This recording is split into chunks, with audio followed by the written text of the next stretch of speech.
The Ben Heck Show is brought to you by Element 14, the electronic design community where you can connect and collaborate with top engineers from around the world. Join now at element14.com. Dear diary that I write in every day.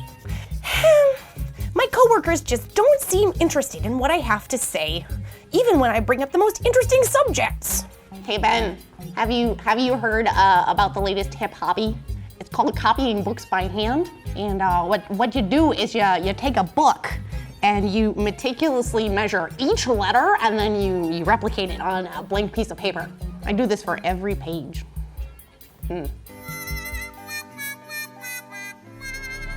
Oh my Lanta, no one seems to get it. If only there was something I could do to make myself more interesting. Maybe if I became a superhero. Hello and welcome back to the Ben Heck Show. Ben, it's been feeling a lot like autumn outside. So you know what that makes me think of? Going back to school? Halloween! Oh yeah, Halloween is coming up. So I thought maybe we could do a Wearables superhero costume. Oh yeah, that combines costumes and electronics. Yeah, so here's my thought. Okay. So if you're a superhero, you're gonna be like punching Right. and like kicking. Fighting crime. And so in the old comics, you would see them go like bam and Kapow, pow. biff. So what if when you actually punch, you've got speakers on a utility belt Oh, and it yeah. actually makes a sound? Yeah, when I was a kid, I had to go like, but we shouldn't have to do that now with electronics. Ooh, and maybe we can incorporate EL wire somehow. Yeah, so every time you throw a punch, like something lights up. So yeah, that's cool. Felix and I can work on the battery pack and the electronics, and we can use accelerometers for the punching. And since I'm such a scrapper and I've done a lot of costuming, I'll take lead on the costume. All right, so we're gonna do this over the course of the next 2 episodes, but hopefully we give you ideas in time for your own Halloween costumes. Let's get started. Amazing hacks. Where are my dragons? Inspired designs. Oh, look, I knocked some hot glue loose. Regrettable acting.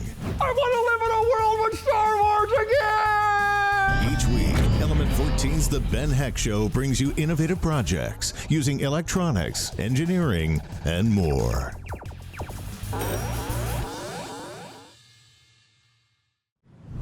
Okay, here are the parts we're going to use for the superhero costume sound effects. So we have a prop dev stick. This is the same microcontroller unit that we used on the Hackmanji game. My friend at Macrofab builds these down in Houston, Texas. Then we have the FLORA LSM303, which is an accelerometer unit. We actually got this from Adafruit. See, it's meant to be sewn into things. See how it's all circular and nice? So this is an I2C device. However, we need 4 of these for each limb, but they all have the same I2C address. So we also need this I2C expander, which allows us to multiplex a signal. See, I2C, which is integrated circuit, you can put a bunch of things on just 2 lines of bus, serial data and serial clock. The problem is each device needs a unique address when it's addressed by the master device. These accelerometer units all have the same address, so if I tried to talk to one, I'd be talking to all 4 of them. So by using this expander, we can mitigate or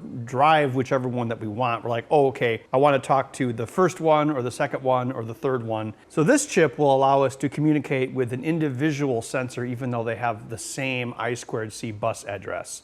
Some devices will have pins that you can set. You can either pull the pins high or low to change what their address is, allowing you to have multiples of them on the same bus, such as I2C EEPROM devices. But we're gonna need the expander with these. I use a piece of perf board like this. And this is gonna have to clip onto the belt someplace, so I can't make it too big. And then this, I guess we can put really anywhere, right next to it, I guess. I think if we cut this down like that, it could probably fit onto a belt pretty well. And then these will probably embed in little logos or 3D printed things on the gloves and the on the legs as well. I'm gonna get this board soldered up, and then I can start doing experiments with having the propeller talk to the I2C expander.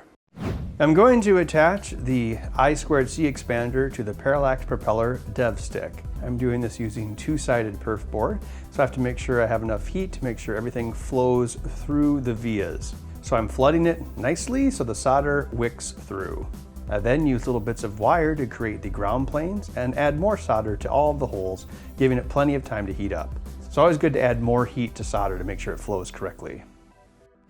I've wired up the propeller dev stick to the I2C expander, and I have one accelerometer plugged into it. So we're just going to try to select slot 1. And I've been trying to get the I2C data to work, and it's been a little sketchy. So the problem isn't necessarily the I2C expander. That part is working. I've checked it with the oscilloscope. I'm having trouble getting correct data off of the accelerometer. Now, Felix already did a test, but he used the Arduino library. I'm using a different library, so I'm kind of having to do it over. Yeah, if you take a look at this here on the scope, it's kind of alternating between valid data and invalid data, and that is reflected by the serial terminal on my computer where it's going like, yeah, it's just alternating between two numbers. Well, in this case, it doesn't seem to be doing anything. I think I need to enable the, let's see, I'm going to set this to 77 hex, which will enable all of the accelerometers at full speed. Okay, now I'm seeing different numbers. And as I move this around, we can see the waveforms change on the scope, but it's, I don't know, it's jittering. See how it's going from high to low, high to low? The clock line isn't doing it, but the data line is being kind of funky. Look at that, see? If you look at it up close, like every so often it just goes all high. And that's probably why we're seeing jumps on the display here where it's looking like valid data and then it jumps to like -127 or +127. And I did notice that the pull-up resistors seem to have something to do with it. I've tried a few things now. I was using the I2C line on this microcontroller that's hooked into the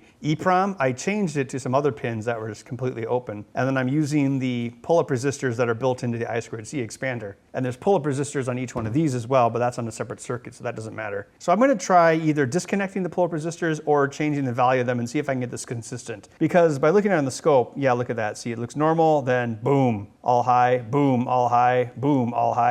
Yeah, the clock line looks fine, so you can see all the clocks at the top there. Yeah, so I'm going to try adjusting the resistors. Stand by. Okay, I removed the pull-up resistors from the I2C expander. Yeah, it's weird. It's a lot more solid now, although the data is just showing all highs. See that? Well, it's working here. Of course, this is the data coming from the microcontroller. So I2C bus, you send out a series of commands. First, you're like, hey, device number, well, in this case, 32 hex. Pay attention, I'm going to tell you something. And then you're like, I want you to go to this memory address. So in the scope right here, we see here is the data packet addressing the specific device. And here is the packet saying, hey, I want to read from a certain memory location. In this situation, the memory location we want to read from is 28 ORed with 80. Okay, so 10101000. Okay, so that matches. So see how we have 10101000, and then this last clock is a stop bit. So it's sending the address correctly. Now here, we're starting the condition again, and we're saying, hey, device, that data we asked for, give it to me. So here is where the data should be appearing. Now this is weird. This one's kind of alternating, which is kind of weird. I wonder if we can get this to show up. One second. Let's go out here and actually try moving the accelerometer to see if these 6 forms change. Now it looks like, yeah, look, one of them's changing. See that? Which would be the x-axis. So we're asking for 6 bytes, and that contains 3 values. It's the high-low byte of both X, Y, and Z. Yeah, so we can see here that those 2 seem to have some change, and the other 4 don't. But that's at least sort of progress. Yeah, I think what I'll try next is maybe put on some weaker pull-ups and try it again. I2C is meant to be on the same circuit board as other things. Extending it with wires isn't always a very safe bet. What I did was I removed the pull-up resistors from this unit itself, and we're actually getting more consistent data now. If we look at the scope here, yeah, okay, so the things we want to look at are these upper yellow things. The things we want to look at are the upper yellow things. Let's see if I can zoom in a little better. Those should be affected by the X movement. And if we go to the next 2 lines, they should be affected by the Y movement. And the last 2 should be affected by the Z movement. Right now they're not doing anything. Well, I think we're getting a little closer. I think I will add some pull-up resistors on this side and make them weaker, which means there'll be a higher value. Yeah, see if I can still get consistent data, and then I'll go back to looking at the decimal output on my computer.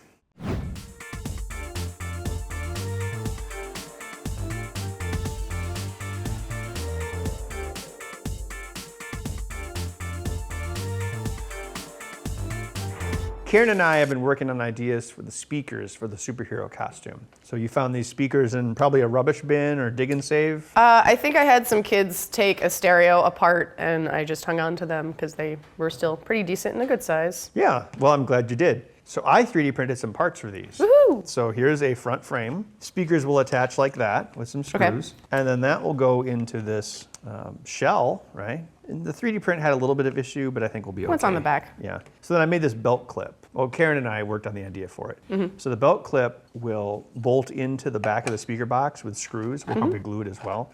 And then it's going to go onto the belt. Let's make sure it fits. All right, let's see. My sweet collection of random belts for costumes. This one I think is going to work pretty well as a good superhero belt. Now so. it should clip down too, right? Yeah, so as long as I put it on the side. Yeah, yeah. You know, that way the superhero has good stereo separation. So I can do like jump kicks and it won't flop off my belt. Yeah, yeah. Yeah, that won't look too dorky. So I'm thinking we'll put the EL inverter behind you, like on your back. Yeah. Okay. So all these circuits will go on the belt, kind of like Batman. So you'll have the EL inverter, you'll have the microcontroller main unit, and then you'll have wires going out to all of your limbs.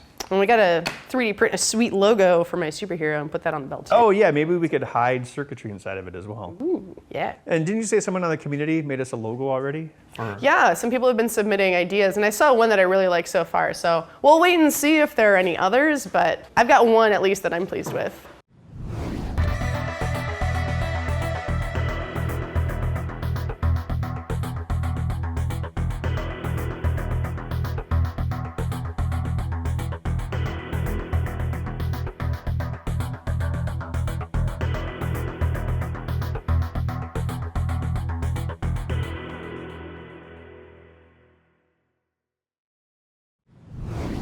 I got tired of trying to get the propeller to work, so I switched over to some Arduino code, which Felix has already tested. So let's flash it. So I have the board wired up, and I have all 4 of the sensors connected as well. But I'm only going to be looking at one of the sensors at this time. All right, so here's our XYZ acceleration data and our XYZ magnetometer data.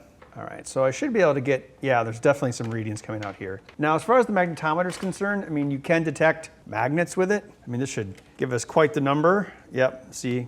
But a better thing to do with the magnetometer is to detect the biggest magnet that we have on planet Earth, which is the planet. So if we look at it like this, okay, so on the Y we have 100. So I'm thinking is we can use the magnetometer to tell what the orientation of the sensor is, which is what they do in phones. But we can think of it as like legs and stuff. So if this, let's say this is attached to Tangent Woman's leg, right? And when she's not kicking somebody, the sensor's in this position. And so our y-axis is at -600. And even if she's walking, it's not going to change a whole lot. But then she goes to kick someone, see it jumps up to about, I don't know, more than 100. So what we could do for each limb is we could have a profile, such as if the y-axis of the magnetometer goes over 180 and we see a sharp incline in one of the other ones, let's see which one it would be.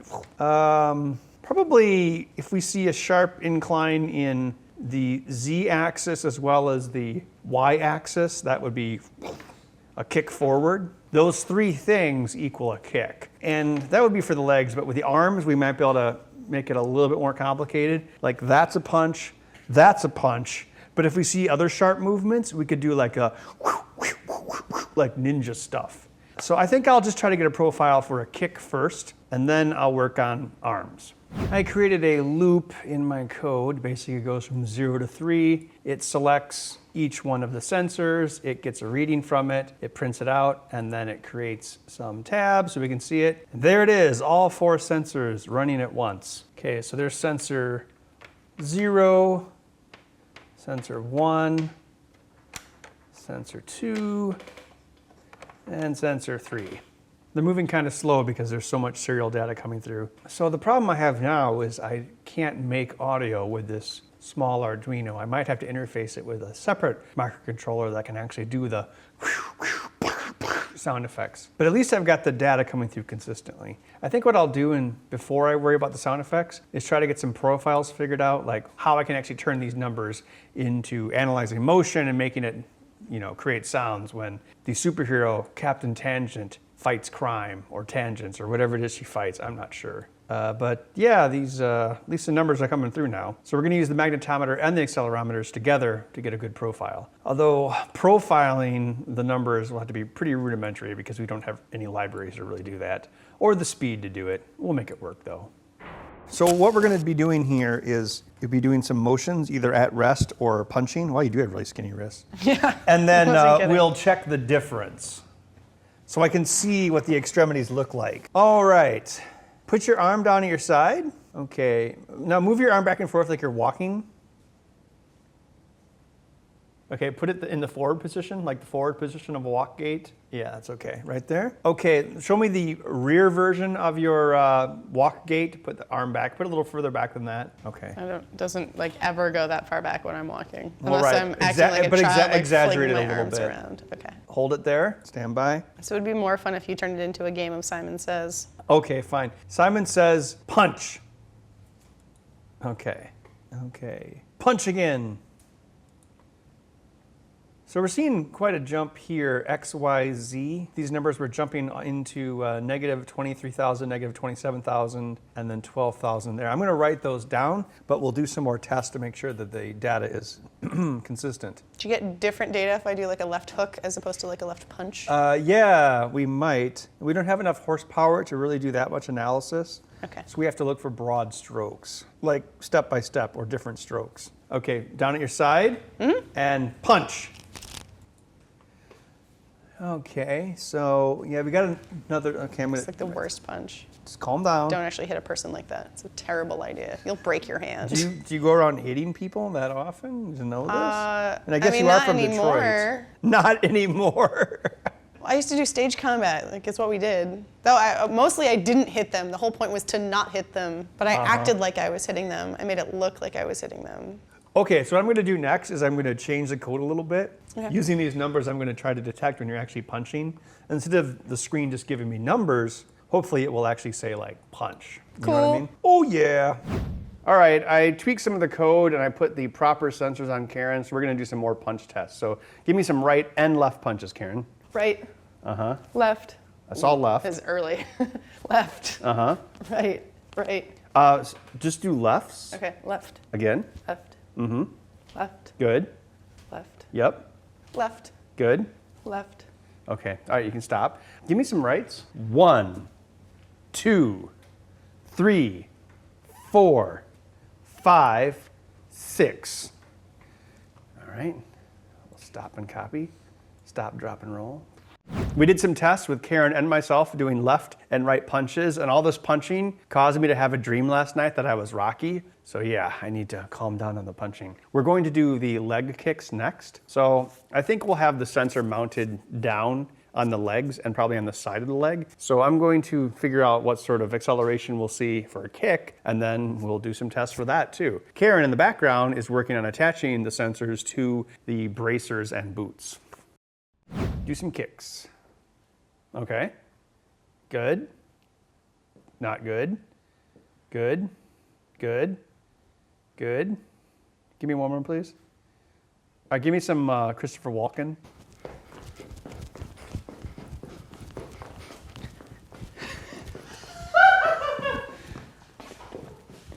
All right, stop. Now give me It's like bad jazz dancing. give me some kicks. It's time to build some parts for the costume. Karen is working on modifying the knee pads, and she's going to be using the foam to make shoulder pads as well. I created a 3D printed part that will hold the sensors, be attached to the wrists and the legs. There's a lid that can cap on them, and we can glue it shut when we know that it works. Then we sew these to elastic straps so they can go over the arms and legs. Now it's time for a research update. We're doing an upcoming episode using the ESP8266 Wi-Fi module, which is a very low-cost unit. We're thinking about making like an ultimate wireless video game controller for multiple old consoles. There's only 2 GPIO on it, which is kind of a problem. But if we can expand that, we should be able to hook up other things to it. So I found an article on Hackaday that talked about how to expand the GPIO. If you very carefully attach wires to these pads. So I'm doing that now ahead of the episode so we can have as much GPIO as possible for the project. That's all the time we have for today. So far in the SuperHero project, I've created 4 accelerometer packs that we've attached to a single microcontroller, and we've profiled what the punches and kicks look like. Once upon a time, it was cheaper to buy fabric and make everything from scratch, but now when you're making a costume, it's usually easier to go to the thrift store and find used clothing and repurpose it. So for this costume, I found a shirt, some pants, some boots, and some accessories to help. One of the things I found was a set of knee pads that I've used to make shoulder pads. And I repurposed the elastic from this for the wrist mount for the accelerometer that's gonna go on the arm. Wow, you were born a scrapper. Totally born a scrapper. And the fabric for this and the other accents, like the speaker covers, actually came from a skirt that I found at the thrift store. We're also thinking about sticking the skirt into the laser so we can laser cut lightning bolt shapes to attach to other places on the costume as well. I think it'll be good to add accents. So I think if we add some fusible interfacing for this and laser cut them both at the same time, we can either iron it on or sew it on or whichever method. Yeah, we it'd be figure out faster is than easier. stitching everything. What's your idea for a Halloween costume this year? And are you going to incorporate electronics? Let us know on the Element 14 community at element14.com/TBHS, where you can also read about other upcoming episodes, builds, and special events. We'll see you next time. This costume's gonna be sweet. Yeah, I'm all like, The superhero medicine deserves. The superhero medicine needs. Dear Work Diary, it's me again. I'm so glad I decided to devote an entire day to writing this. Well, anyway, I'll see you tomorrow. Hope I don't get hit by a radioactive car and get superpowers or anything.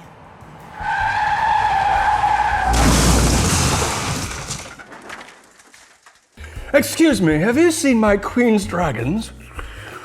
They're missing. oh my dear. My virgin here. I haven't heard anything that bad in all my years of selling light bulbs. Soon you're gonna be as ripped as J.K. Simmons. You know how on like X-Men, Mystique is always like going from side to side? You know, she's like, oh, I'm gonna hang out with Bald Guy, or I'm gonna hang out with Magnet Man, right? Also known as Professor Xavier and Magneto, but yes, sure. Waiting for a star to fall. What song is that? I don't know, it's a song about stars falling. Did you make that up? It's a real song. Waiting for a star to fall, carry me back into your arms. That's where I belong, in your arms, baby. It's a song from the 90s. Sure. It is! Is it one that you just made up in the 90s? Let's do one, You just okay, remember listen it? to you. Let's do one more. It's a real song. Let's do one more. Actually, Lady in the Trump would be pretty funny. Okay. Bilbo had the ring and took the ring and went to the place with the ring. Gruel sandwiches. And if we were good behavior, we got to eat our own hair. Karen, what happened? You look dead. It's called. It's called. I don't know what that was. What you do is you take a book and you meticulously. What? The Ben Heck Show is brought to you by Element 14, the electronic design community where you can connect and collaborate with top engineers from around the world. Join now at element14.com.